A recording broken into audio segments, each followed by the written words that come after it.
All right. Hey, good morning, everybody. Welcome to Market Chat. I'm going to go ahead and get started because we got lots of stuff to talk about and kind of walk through, especially with recent price action. And I know the main question on everybody's mind is, is this the top, right? Did this train derail yesterday and we're done and we're going to go back to $3 corn and $8 soybeans and is this the end? And I think the answer to that is no, absolutely not. And here's why. So let's back up here for just a minute and let's look at what let's remind ourselves what the fundamentals are. And first, let's look at where we started, right? Which is if we plant 87.6 million acres of soybeans and hold demand issues or hold things pretty consistent. We're gonna hold use. We're not gonna increase it at all on beans. And from a total production standpoint, we're gonna use a near record yield, right? So remember, this is where we started, which is beans are in trouble. Beans have a negative balance sheet. And we've been talking about this case since, November, December, and it's really become well known. But the market the last couple of weeks seems to have been just completely ignoring this piece of the information. The USDA hasn't changed anything in its reporting since February. It's basically just said, hey, market, go figure out what to do about soybeans. Because as we all know, you can't go negative on a balance sheet. And so when this came out, right, when as the market digested in February and March, the bean corn ratio was trading at around 2.6. It got out to 2.7. But it really hovered right in that 2.6 ratio. And then all of a sudden, corn started rallying and beans didn't go with it. And that ratio just absolutely collapsed. And I'm going to show you that chart here in just a second, right? We went from a 2.6 ratio favoring soybeans to a 2.35 favoring corn. Now we did a bunch of work on that, on what that shift in spread means economically. And so we went and we pretended that we had a farm in central Iowa, and we're trying to make this decision: do we plant corn or do we plant soybeans? And the economics are overwhelming. There's been over a $200 an acre swing in favor of corn versus soybeans since that spread collapsed. And so why is it doing that when beans are negative? Well, here's what's happening. If you use the USDA's number of 91.14 million acres of corn and you hold everything else constant, you hold the demand numbers constant, the carryover numbers and the demand numbers constant, then we have a carryout that's too tight. And this is using a 176 yield. Our record yield is right there. Okay, so if we hit a record yield, and so this was a signal to the corn market to say, hey, that's too tight for me. I've got to go buy acres. So the corn market started rallying and collapsed that spread and started to buy acres. Well, how many have we bought? Now's the question, right? Remember, the largest acreage increase year from March to June 30 planting in final numbers, the largest increase on record is like 4.5 million acres or something. So let's be crazy and let's assume that this rally and this spread collapse has added 6 million acres of corn planting, okay? Now you see why the market might think that we might top, because if we add 6 million acres and we yield a 176 and the demand numbers the USDA is giving us are accurate, and we grind what they think we're going to grind next year and we use what we think we're going to use, then we go back to a 1.8 billion bushel corn carryout. That's all accurate. But here's the problem. Um, there's a very good argument that this is too high. So let's assume this is 200 million bushels too high. All right. So I'm going to take 200 million off of this. And where does that 200 million come from? Well, we've already sold it. We've already shipped it. And let's say ethanol gets bigger. And I think 200 million is really conservative. I'd say most analysts are closer to 400 to 500 million bushels off. Now, let's assume that we get into trouble in South America. And we know we're in trouble down there, right? The safrinha corn crop is not in good shape, and the forecasts are not great. So that crop continues to get weaker. Well, what if that crop pushes 750 million bushels to us? That's kind of what the analysts are thinking. Well, now you're starting to see a little bit of a problem, right? So now our carryout is back down to 5.5% on a stocks to usage basis, which is tighter than we were in 2012, after adding more acres than ever have been added in history and hitting a record yield. So what if our yield's not a record, right? What if we only grow 90% of that? Well, now we've got a real freaking problem because corn's negative, and don't forget we added no value to beans down here whatsoever. So I think what the market's done with this spread. Now let's go start looking at our charts, okay? So keep in mind there is a possibility that if we run into weather problems here that we could be negative on both. So what has the market done? Well, it collapsed this spread. And the way I would read this is basically the U.S. corn market said, hey, South America, beans are your problem. We're going to grow the corn because we can grow it better. And so we're going to go buy as many corn acres as we can. And I think it did that because it shifted the economics so much. Now, the next thing we know is that beans are starting to turn the corner and corn's starting to give up ground. So maybe we're going to rebalance it because beans have to have a little bit of strength. And we also know that wheat did some of the lifting for corn too, because it's put itself at an all-time or very, very near all-time discount or cheap relationship to corn. So we can go all the way back to the 70s, and wheat has never been this inexpensive relative to corn, except for a couple little blips right down in here. So wheat is trying to feed itself all over the world, and that's starting to hit the mainstream media. There's articles in Bloomberg and Reuters about it. I think the Wall Street Journal's got an article on it. So this is starting to become known, and I think that's going to start feeding creating a little bit of smoke on this food versus fuel argument, right? Because we grind so much of our corn crop, and if you're going to use wheat for cattle feeding, which should go to humans, then that triggers the food versus fuel argument, which will be interesting to see how the market reacts to that when it goes as well. So here's what December corn looks like, right? We had this big, awful bar yesterday where we had a 41-cent hook reversal. And then last night we start having follow through, and D's corn actually traded limit. So let's put this in perspective though, guys. This is a 592 to 536. All right. So we got let's just call it 55 cents.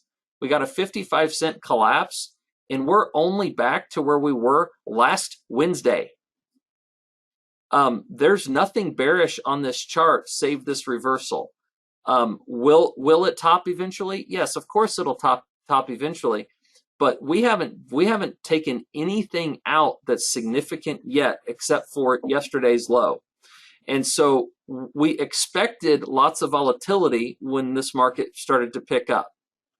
You know, part of the good of having a runaway freight train that goes parabolic on us is, on the flip side of that, you're going to have big violent swings. And I think one reason that it might have swung so violently is because the farmer got really, really tight. Who's the natural seller in the market? It's the producer, it's the farmer. And as this market started to rally, everyone got bulled up, right? So you started to see basis improve. You started to see future spreads rally, and the flat price went parabolic. Let me show you the May corn contract, so you can get a picture of that. Here's May. So May went completely parabolic, right? And if I show you the spread between May and July, this is the spread between May and July. It went from 11 last week to 62 this morning, pushing the May contract 62 cents above the July. So why did it do that? Well, because it's trying to shake the bushels loose from the tight-fisted owner of them. That's why it's trying to do that. It's calling the bushels to market. And guys, there's nothing bearish about the May contract trading 60 cents above the July in the market, right? Remember, we're used to trading carries when we're bearish. So there's nothing, this is as bullish as it gets, the fact that it's rallying so hard. So when you break the market, if you can't get the farmer to sell by rallying it, then what you got to do is scare the hell out of him by ripping his heart out and crashing. And that's exactly what we started doing yesterday. And overnight we got panic selling, right? Hey, oh my gosh, we gotta rush and get to the board, and we've got to go. We've got to move to the sideline. We got to reduce risk. Oh my gosh, we're going back to 3 because we're going to add all the acres in the world. Guys, beans are negative. We're not going to add that many acres, and we're not going to go straight down because the yield risk is still too high. We got way too much time to go on this market. So let's go through just a little bit of trend analysis here before we go. Remember, when you're trading, the hardest thing to do is identify the trend.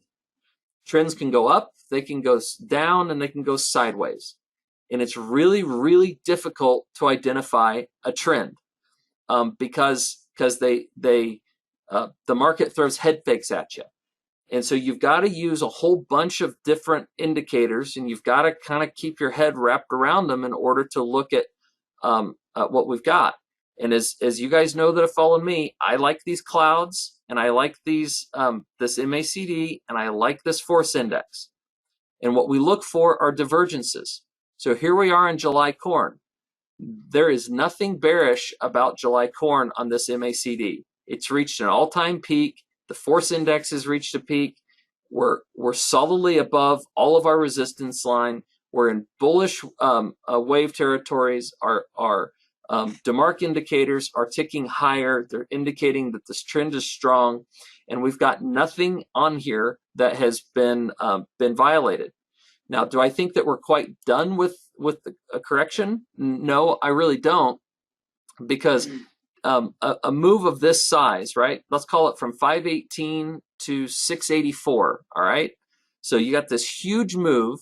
You're not going to correct that in a day. You've got to give it a little bit of proportion. So you're going to let it chop sideways for a few days.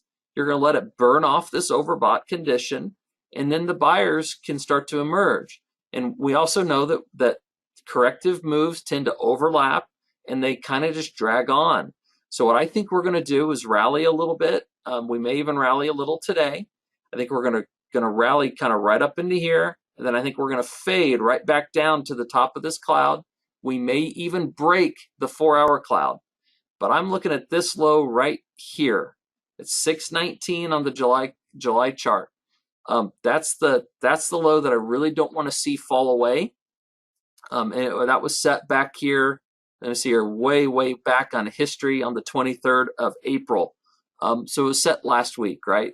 That's really all we're doing, is looking for last week's kind of swing low here to hold, and like to see it rally, like to see it pull back in, and then at that point, I know I'm a buyer right into that level, because you've got a very clear risk reward setup, and you've got a much higher potential moving into the summer. Same thing with December. Let me go back to our December corn chart here. Where's my December? Oh, I'm on it. Okay, here's our December chart. So if you look at the D's chart, it's the same here. If I take this down to a 240-minute chart, we have the same setup, right? You've got, we're kind of starting to chop sideways. We could come up just a little bit, come back down, test this, maybe even come out of the bottom of it. But this is very healthy for this market, right? The more oversold we get, look how oversold we already are on these shorter term indicators. Everything about this is turning into a buy setup on the shorter term charts. So I would guess maybe Friday, maybe early next week that that this little route will be done. And so I think it's patience, patience, patience, because we've got to grow a record yield in order to make this balance sheet turn ugly. So I'm going to end today by talking about that, right? Just keep this in mind. The difference between this is with 6 million acres and a 10% yield drag. You are negative. What if we only get 3 million acres? Because remember, the all-time record is 4.5. And what if we don't grow any more beans? And what if we have a yield problem down here? You're negative on both of these things with Brazil burning up. So I'm still a big bull in this thing, and I guess I'll show you one more chart here as we've got time. Let's look at the weeklies, right? Weekly corn chart, it's straight up, it's vertical, absolutely no weakness on it whatsoever. Could we have a correction? Yes, absolutely.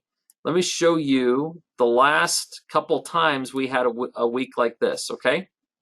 So the last couple times we had a 70-cent week like last week, it was right here in 2012, and in 3 weeks later, we were at 8. The time before that was right here, and 2 weeks later, we were at 8. That's the kind of move that we're in the middle of. And remember, the funds have larger position limits than they've ever had. And on Monday, the limit expands from 25 cents to 40 cents for corn. So we can see action like yesterday on repeat moving up into the summer. We can see 40 cents up, 80 cents down, 80 cents back up. You're going to be able to see that in a day. Lumber did it 2 days ago. It went limit up, limit down, limit back up on expanded limits.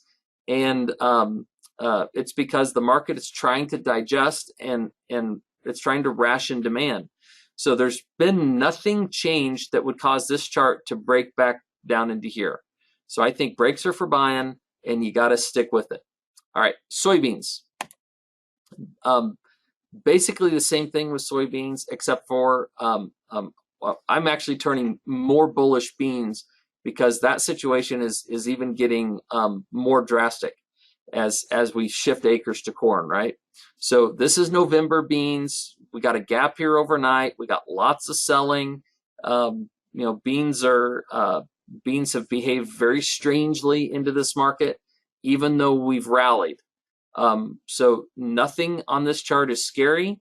I'd like to see that gap get filled, but until we break below where we were 26 days ago and we start breaking down below these support lines and into this cloud, I don't think anything changes on your analysis on soybeans.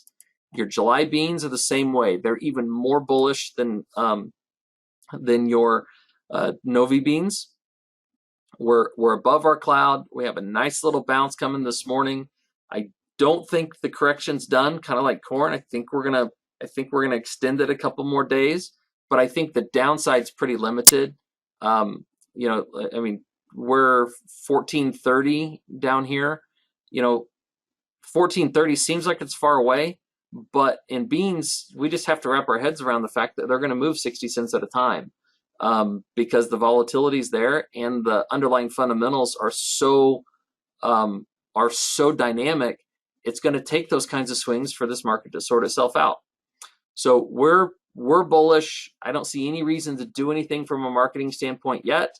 If we really start to break some major support levels, we'll change our mind. But I think this break is the market doing what it needs to do, and going to create more buying opportunities for big money as the story shifts to more and more friendly, and they start to figure out just how tight our balance sheets really could get if we get into a weather situation. All right, that is what I've got for you this week. I hope that was helpful. If you have questions or want to talk through anything, please call us. We're always open for the discussion. As always, there is significant risk in trading futures and options. So if you're going to trade them, make sure you trade within your own financial ability, and consult a professional before you do it. I hope you have a great week. We will talk to you soon.